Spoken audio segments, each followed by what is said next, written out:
Hello, welcome all our YouTube viewers and those of you watching us from other social media platforms. Thank you for keeping a date with us once again this week.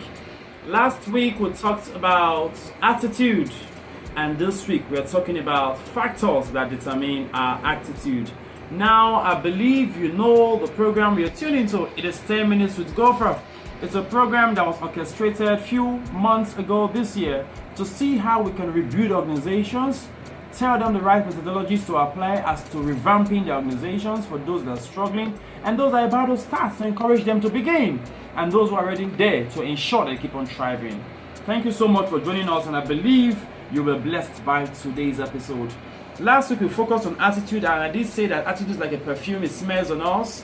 Attitude is like it's people's perception about who we are and not necessarily what we think about ourselves. Now, this week we'll be talking about factors that affect or determine our attitude. Very quickly, during the course of a particular research, 100 of America's largest companies were asked to name the single reason why they fired their members of staff. Maybe one, maybe two, maybe five, as the case may be. Now, when the results was collated, 30% was pointed, or 30% pointed towards incompetence. 17% pointed towards inability to get along with other members of staff. 12% pointed towards dishonesty or lying. 10% pointed towards negative attitude. 7% pointed towards lack of self-motivation. 7% pointed towards refusal to follow instruction. And all other reasons were grouped under 8%. And if you look at it, aside incompetence, all other 5 aforementioned reasons are all attitudinal issues. That tells you that attitude is what keeps people or what removes people. Attitude is what makes people or what breaks people. Attitude makes families, organizations. At the same time, it can break family and organizations. Look at marriages that are broken today all over the world. Attitude was the main issue. One refused to calm down for the other to thrive. One refused to be submissive. Now, what are those factors that determine the way we behave? Many people will say, oh, it's because of what I saw, or because of how that person spoke to me, or because of how that manager spoke, because of how the business proposal was presented. That was why I reacted that way. No. Our attitude determines what we see. That means it is who you are on the inside that determines how you see people, that determines how you react, that determines what you accept. For example, a little boy always goes around a furniture shop to play. The carpenter or the furniture man, they got used to him. It wasn't an issue. The boy plays around, moves around, just had fun being around the carpentry shop. But on this particular day, the carpenter's saw got missing. Because the young boy came around every day and the young boy was a pastor's son, he didn't want to accuse the young man of stealing. Now, lo and behold, do you know that for every single thing that boy did around the man became suspicious? When the little boy stares too much at the man will say, he's staring at me because he stole my saw. When little boy tries to buy ice cream, say, oh, he has sold my saw and now he's using the money to get ice cream for himself. When the little boy says, I'm going home, sir, he will check his time. He's going home too early.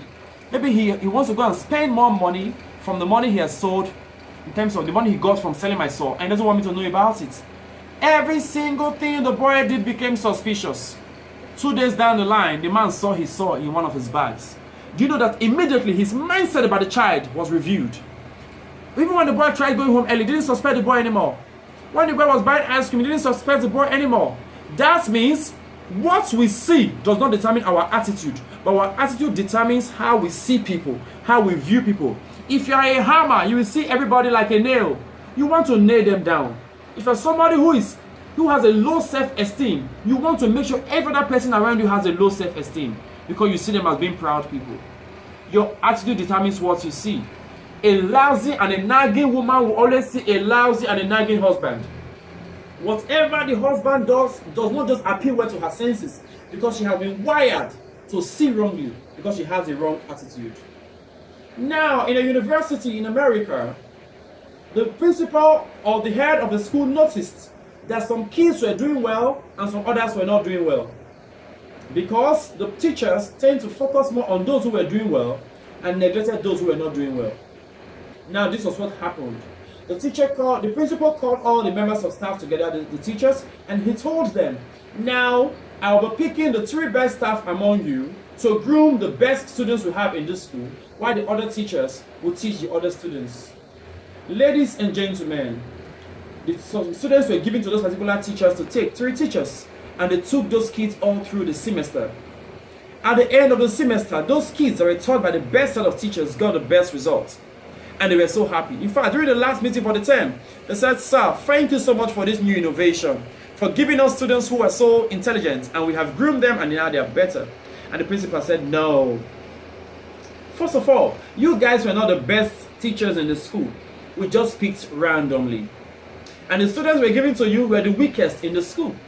And now they're succeeding." And they begin to wonder, why? How come? How come? The principal then told them that was because you went with the attitude and mindset of you teaching the best students in the school.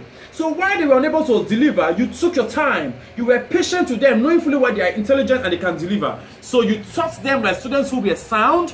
You kept on going through the lessons over and over again until they got it, because you knew you were teaching the best students in this university.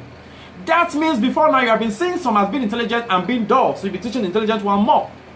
Now you see everybody has been intelligent, you taught them to the best of your capacity. That means you had an attitude right now of teaching the best, so you saw the best. Whatever you are on the inside is what you see.